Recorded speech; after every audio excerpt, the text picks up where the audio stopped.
ಮನೆಯಲ್ಲಿ ಒಬ್ಬ ತಾಯಿ ಇದ್ಲು. ತಾಯಿಗೆ ಒಬ್ಬ ಮಗ ಇದ್ದ. ಆತ ಬಹಳ ಜಾಣ, ಒಂದು 7-8 ವರ್ಷದ ವಯಸ್ಸು.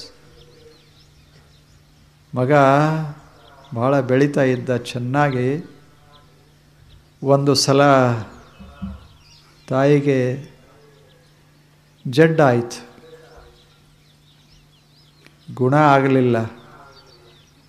ಮನೆಯಲ್ಲಿ ಯಾರಿರಲಿಲ್ಲ, ಹುಡುಗ ಒಬ್ಬನೇ. ಸಮೀಪ ಕರೆದು ತಾಯಿ ಹೇಳ್ತಾಳೆ, ನೀನು ಬದುಕಬೇಕು, ನಿನ್ನ ಬದುಕು ಹಸನಾಗಬೇಕು, ಚೆನ್ನಾಗಿರಬೇಕು. ನಾನಂತೂ ಹೋಗ್ತೇನೆ, ನಾನು ಬದುಕೋದಿಲ್ಲ, ನನ್ನ ಬದುಕು ಮುಗಿದದ. ಆದರೆ ನಿನ್ನ ಬದುಕು ಆರಂಭ ಆಗ್ಯದ, ಚೆನ್ನಾಗಿ ಬದುಕಬೇಕು. ನನಗೊಂದು ಸೂತ್ರ ಗೊತ್ತದೆ, ಬದುಕಿನ ಸೂತ್ರ ಗೊತ್ತದೆ, ಅದನ್ನು ನೀನು ಬಳಸಬೇಕು ಅಂತ ಹೇಳಿ ಆ ತಾಯಿ ಒಂದು ಮಾತು ಹೇಳಿದ್ಲು ಮಗನಿಗೆ. ಇದು ಆಂಗ್ಲ ನಾಡಿನಲ್ಲಿ ನಡೆದ ಘಟನಾ ಇದು. ಆಕೆ ತನ್ನ ಮಗನಿಗೆ ಹೇಳ್ತಾಳೆ, ನೀನು ಆನಂದವಾಗಿ ಬದುಕಬೇಕು. ಹಂಗೆ ಬದುಕಬೇಕಾದರೆ ಒಂದು ಕೆಲಸ ನೀ ಮಾಡಬೇಕು. Begin your day with god and end your day with God, and your life will be divinized.